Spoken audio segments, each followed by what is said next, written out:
नमस्कार, good evening, बहुत स्वागत है आप सबका। मैं हूं पुनीत पाठक और आप देख रहे हैं खबरों का महाबुलेटिन न्यूज डिकोड, जहां मिलती है आपको खबर ए टू जेड। हर खबर के पीछे एक असल खबर छिपी होती है, जिसको जानने के लिए हम इस मंच पर आपके लिए लेकर आते हैं न्यूज डिकोड, ताकि आप हम मिलकर कर सकें असल खबर को डिकोड। चलिए आज देखते हैं कौन सी बड़ी खबरें। शुरुआत कहां से करते हैं? शुरू करते हैं न्यूज डिकोड।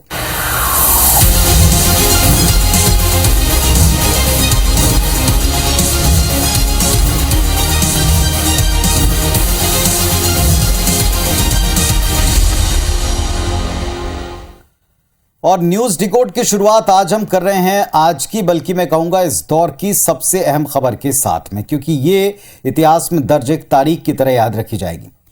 महाराष्ट्र में शिवसेना का क्या होगा? असल शिवसेना कौन? किसको मिलेगा शिवसेना का तीर कमान वाला सिंबल? इन सारे सवालों का जवाब आज मिल गया। आज इस पर फैसला आ गया। चुनाव आयोग ने एकनाथ शिंदे गुट को ही असली शिवसेना माना है। आयोग ने शुक्रवार की शाम को शिंदे गुट को शिवसेना का नाम और तीर कमान का निशान इसे इस्तेमाल करने की इजाजत दे दी।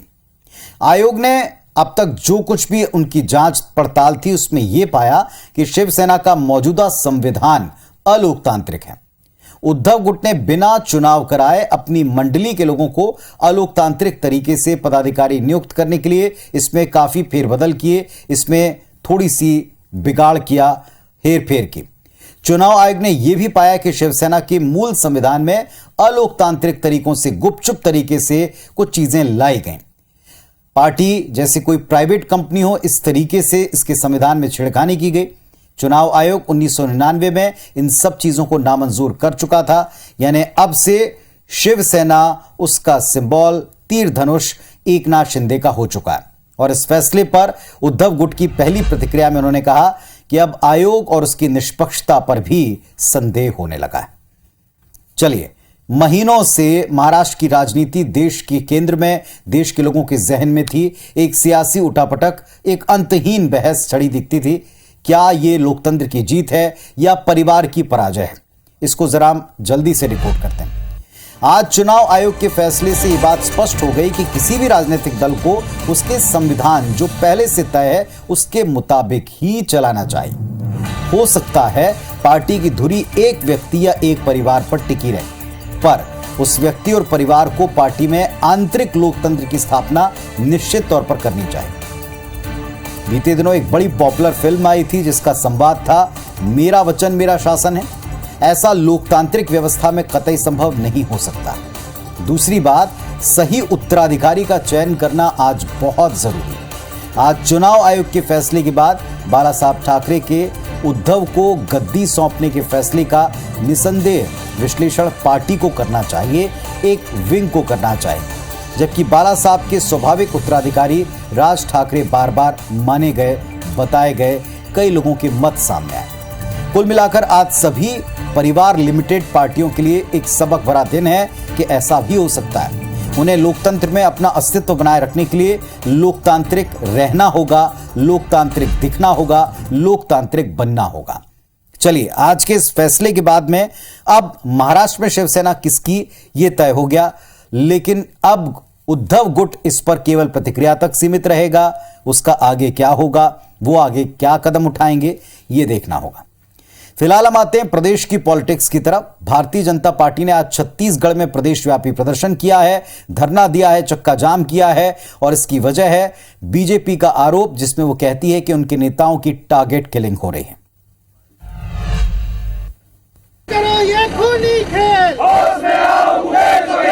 प्रदर्शन की ये तस्वीरें छत्तीसगढ़ की हैं, जहां तकरीबन हर बड़े शहर में आज बीजेपी ने राज्य सरकार के खिलाफ प्रदर्शन किया। बस्तर में हो रही बीजेपी नेताओं की हत्या के विरोध में आज प्रदेश व्यापी प्रदर्शन किया गया। दुर्ग में राज्यसभा सांसद सरोज पांडे के नेतृत्व में चक्का जाम हुआ, तो रायपुर में पूर्व विधायक श्रीचंद सुंदरानी के नेतृत्व में प्रदर्शन हुआ। इसी तरह बिलासपुर में पूर्व नेता प्रतिपक्ष धर्मलाल कौशिक ने प्रदर्शन की कमान संभाली। बीजेपी ने राज्य सरकार पर विपक्ष के नेताओं की सुरक्षा की अनदेखी का आरोप लगाया। ये जो डराने और धमकाने का और जो हत्या जो कार्यकर्ताओं के की जा रही है, इससे भारतीय जनता पार्टी दबने वाला नहीं है, डरने वाला नहीं है, पीछे हटने वाला नहीं है। इधर कांग्रेस का कहना है कि बीजेपी मौत पर राजनीति कर रही है। और जनता पार्टी थोड़ा बहुत भी शर्म होता मौत पर राजनीति करना छत्तीसगढ़ का जनता समझती है। घटना हुआ है, हमको भी दुख है। हमारा सरकार सतर्क है। हर घर में अगर कोई घुस के मारेगा कौन क्या कर सकता है। यदि आपको सरकार का ध्यान आकर्षित करना है तो तहसील कार्यालय घेराव कर लेते, एसडीएम कार्यालय घेराव कर लेते, कलेक्टर कर लेते, लेकिन सड़कों पे आप चक्का जाम करके आम जनता को परेशान कर रहे हैं। बहरहाल प्रदर्शन और बयान अपनी जगह, लेकिन नक्सली हिंसा का शिकार होते नेताओं का मुद्दा है बेहद गंभीर। तो दिन भर आपने तस्वीरें देखी होंगी और कई सारे प्रदेश के शहरों में, राजधानियों में, हाईवेज के ऊपर संभवतः आप में से कुछ लोग परेशान भी होंगे। भारतीय जनता पार्टी ने आज प्रदेश व्यापी प्रदर्शन किया, उनका यह अधिकार है। आज हम डिकोड कर रहे हैं नक्सली, राजनीतिक हत्याएं और राजनीतिक इच्छा शक्ति, इन सब का कनेक्शन। पहली बात यह समझ लेनी होगी कि नक्सली किसी दल के समर्थक नहीं होते, चाहे सत्ता पक्ष हो या विपक्ष हो। धुर नक्सल इलाकों में राजनीतिक कार्यकर्ता हलचल करते हैं, अपनी पार्टी का प्रचार करते हैं, लोगों को वोट देने के लिए प्रेरित करते हैं, उन्हें सपने दिखाते हैं। लोकतंत्र को मजबूत करने के लिए ये उनका दायित्व है। ये नक्सलियों के मंसूबे के आड़े आ जाता है और इसीलिए नक्सलियों को ये बात कतई गवारा नहीं होती। नतीजा, सियासी नेता कार्यकर्ताओं को टारगेट करते हैं। समाधान की अगर बात करें तो इसमें कोई दो राय नहीं कि मौजूदा वक्त में नक्सलियों पर काफी हद तक अंकुश लगा है। दिखता है केंद्र राज्य दोनों इसका क्रेडिट भी लेते हैं और इसे स्वीकार भी करते हैं, लेकिन वो जड़ से खत्म नहीं हुआ, ये भी कड़वा सच है। नक्सलियों को जड़ से खत्म करने के लिए प्रबल राजनीतिक इच्छा शक्ति और एक साथ मिलकर काम करने की जरूरत है। नक्सलियों के नेटवर्क को पूरी तरह उखाड़ फेंकने के लिए लंबी तत्पर लड़ाई की जरूरत है। उन तक पहुंचने वाले हथियारों को रोकना होगा, आम लोगों का पूरा विश्वास जीतना होगा, सभी दलों को मतभेद मिटाकर समस्या हल करने तक या होने तक कम से कम एक पेज पर रहना होगा। लेकिन इस पर सियासत थमेगी, इस पर बयान रुकेंगे, इस पर छींटाकशी रुकेगी, ये प्रैक्टिकली संभव नहीं है, व्यवहारिक तौर पर संभव नहीं है। आखिर दलों को चुनाव भी लड़ने हैं, लेकिन समस्या गंभीर है और ये कतई हम कहें फैब्रिकेटेड या नकली नहीं है, वास्तविक है। मध्य प्रदेश में सवालों की सियासत आप देख रहे हैं। मुख्यमंत्री शिवराज सिंह चौहान ने पूर्व सीएम कमलनाथ से आज 20वां सवाल दागा है। पूर्व मुख्यमंत्री कमलनाथ ने 2018 में विधानसभा चुनाव से पहले प्रदेश में महिला सुरक्षा को लेकर वायदा किया था, जिसे लेकर अब सीएम शिवराज सिंह चौहान उन्हें घेर रहे हैं। दरअसल वायदा ये था कि कांग्रेस सरकार बनने पर प्रदेश की 17 से 45 वर्ष तक की लड़कियों और महिलाओं की सुरक्षा के लिए मोबाइल ऐप बनेगा, ताकि आपात स्थिति में फौरन पुलिस सहायता उपलब्ध कराई जा सके। अब सीएम शिवराज ने पूछा कि उस वायदे का क्या हुआ। कमलनाथ जी ने ये कहा था 17 से 45 साल की महिलाओं को आत्मरक्षा के लिए ऐप इंस्टॉल कर निःशुल्क स्मार्टफोन देने का वादा किया था। कितने ऐप इंस्टॉल किए? जवाब तो दे जरा, वादा क्यों नहीं निभाया? इसके पहले शिवराज सिंह चौहान कमलनाथ को मुख्यमंत्री कन्यादान योजना की राशि और भारिया, सहरिया, बैगा बहनों को मिलने वाले 1000 की मासिक राशि बंद करने पर भी घेर चुके हैं। तो मध्य प्रदेश के मुख्यमंत्री शिवराज सिंह चौहान का मिशन क्वेश्चन जारी है। मानना होगा कि शिवराज सिंह चौहान जो सरकार में हैं, लेकिन विपक्ष की भूमिका में भी प्रतिदिन नजर आते एक एक सवाल पूछकर। चलिए शिवराज सिंह चौहान की इस रणनीति को जरा समझें, डिकोड करें। मुख्यमंत्री शिवराज सिंह चौहान ये अच्छी तरह जानते हैं कि चुनाव के पहले विपक्ष और विपक्ष के नेता सत्तारूढ़ दल को उनके चुनावी वायदों का हिसाब मांगकर घेरते हैं, और इससे सत्तारूढ़ दल कई बार असहज स्थिति में होता है, क्योंकि एंटी इनकम्बेंसी को पूरी तरह खारिज नहीं कर सकते। कमलनाथ ने ऐसा करना शुरू भी कर दिया था। उन्होंने सरकार से, सीएम शिवराज से सवाल पूछे भी हैं, और ऐसे में शिवराज सिंह ने कमलनाथ से उनके कार्यकाल और उनके वायदों का, जो कि बड़ा छोटा कार्यकाल था, उसका हिसाब मांगना शुरू कर दिया। एक तोड़ निकाला कि वो खुद ही रोज एक सवाल पूछते हैं। ये बात जानना भी बेहद जरूरी है कि शिवराज सिंह चौहान मीडिया मैनेजमेंट के पूरी तरह मास्टर हैं, माहिर हैं। वो सुर्खियों में रहना और सुर्खियों का जवाब देना जानते हैं। मिशन क्वेश्चन के माध्यम से वो मीडिया को बहस का मुद्दा देते हैं, आम लोगों के जहन में एक बात प्रतिदिन याद दिलाते हैं। लोगों को कांग्रेस के अधूरे वायदे की एक एक बात वो खोलकर सामने लाना चाहते हैं, ताकि सवाल के बदले एक सवाल लोगों के जहन में बना रहे। भोपाल में सवाल पूछते हैं, सुदूर गांव में बैठा उनका कार्यकर्ता इसे एक बहस चर्चा में तब्दील करता है। ये भी जरूरी है कि विपक्ष सरकार से उसके लंबे और मौजूदा कार्यकाल का हिसाब मांगे और दमदारी से मांगे, पूरी जिम्मेदारी से मांगे, वरना फिर जनता तो तैयार है, हिसाब मांगेगी भी और जवाब देगी भी। अब छत्तीसगढ़ की पॉलिटिक्स पर आते हैं। कांग्रेस का राष्ट्रीय अधिवेशन यहां होने वाला है। देश भर से तमाम नेता रायपुर आने वाले हैं।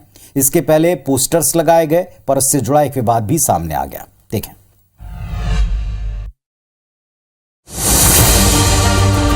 पोस्टर जब से अस्तित्व में आया वो हमेशा राजनीति के केंद्र में रहा है। डिजिटल दौर में पोस्टर का महत्व कम नहीं हुआ। आज हम पोस्टर की बात क्यों कर रहे हैं ये आपको बाद में बताएंगे। इसके पहले ये जान लीजिए कि आगामी 24 फरवरी को रायपुर में कांग्रेस का राष्ट्रीय अधिवेशन है, जिसकी तैयारी जोर शोर से जारी है। जगह जगह कांग्रेस नेताओं के बड़े बड़े पोस्टर्स लग गए हैं, मगर इनमें पीसीसी चीफ मोहन मरकाम की फोटो नहीं।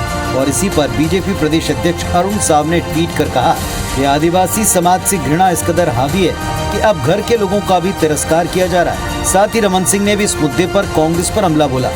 पूरे पोस्टर गली गली में लग गए हैं, मगर मोहन मरकाम जो आयोजन समिति का चेयरमैन भी होता है, उसके ही पोस्टर गायब कर दिए गए। वहीं इस पूरे मामले पर खुद मोहन मरकाम सफाई देते नजर आए। जो एआईसीसी का गाइडलाइन होता है, उस गाइडलाइन के तहत हमारे महान महापुरुषों के उसमें फोटो लगते हैं, उसमें किसी नेता का फोटो नहीं लगता। तो पोस्टर के मुद्दे पर फिलहाल कांग्रेस बचाव की मुद्रा में और बीजेपी आक्रामक मूड में। तो यहां यह बात कहना गलत नहीं होगी कि एक पक्ष की चूक दूसरे पक्ष के लिए चौका लगाने का मौका होता है, और ऐसा ही यहां पर हो रहा है। वैसे अब जरा कांग्रेस की थोड़ी आगे की रणनीति भी देखें।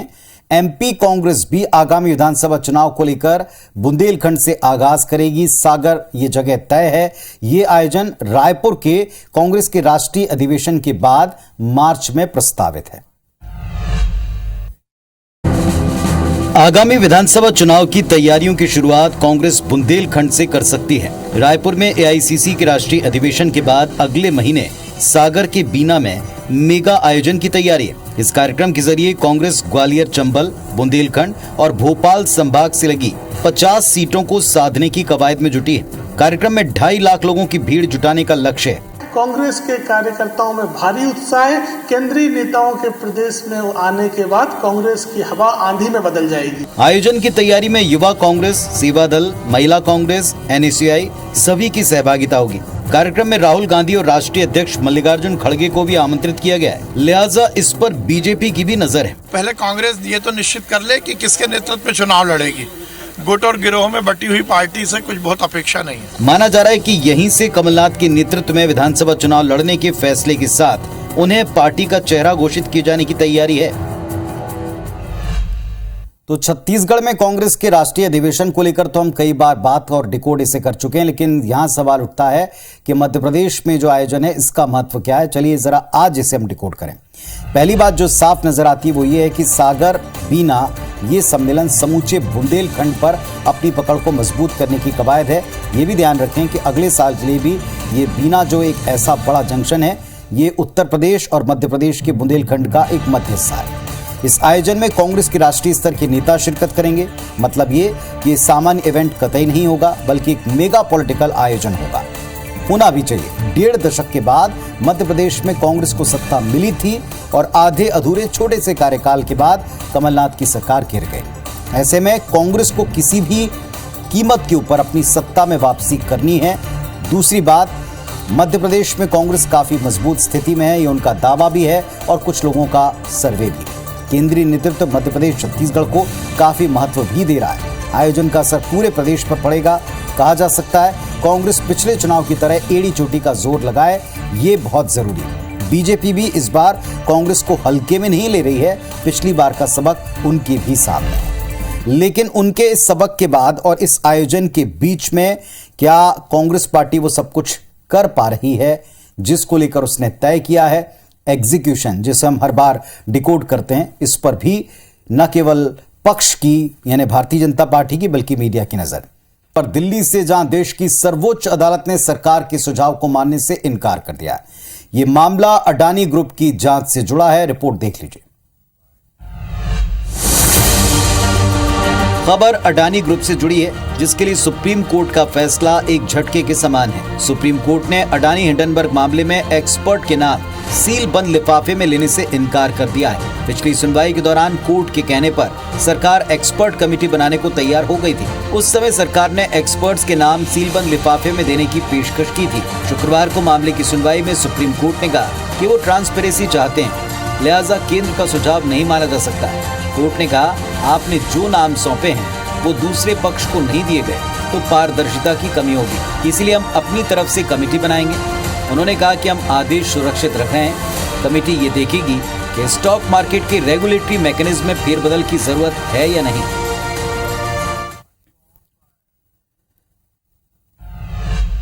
अडानी ग्रुप पर कुछ ही दिन पहले अमेरिका की एक एजेंसी ने एक रिपोर्ट जारी की थी। रिपोर्ट में अडानी ग्रुप पर अनियमितता करने के गंभीर आरोप लगाए और इस रिपोर्ट को लेकर कांग्रेस लगातार बीजेपी को घेर रही हमलावर है।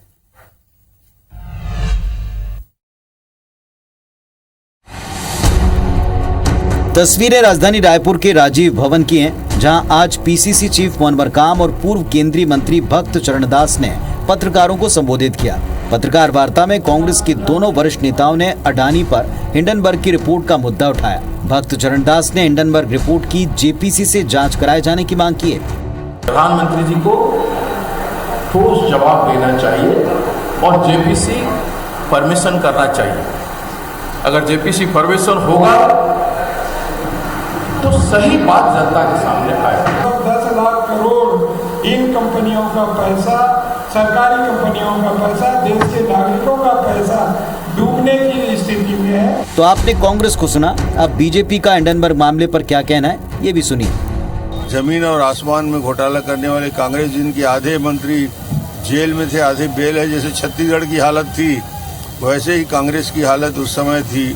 और आज 8-9 साल पूरे होने को हो गए, एक भी मामले दर्ज नहीं किए गए।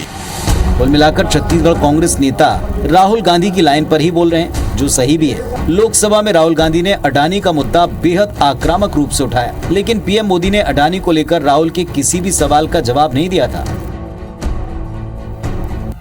तो अमेरिका से दिल्ली तक और दिल्ली से लेकर छत्तीसगढ़ तक अडानी ग्रुप की चर्चा है, सवाल उठाए जा रहे हैं। आखिर इस मामले में अब क्या होगा और क्या होना चाहिए, जरा इसको डिकोड करें।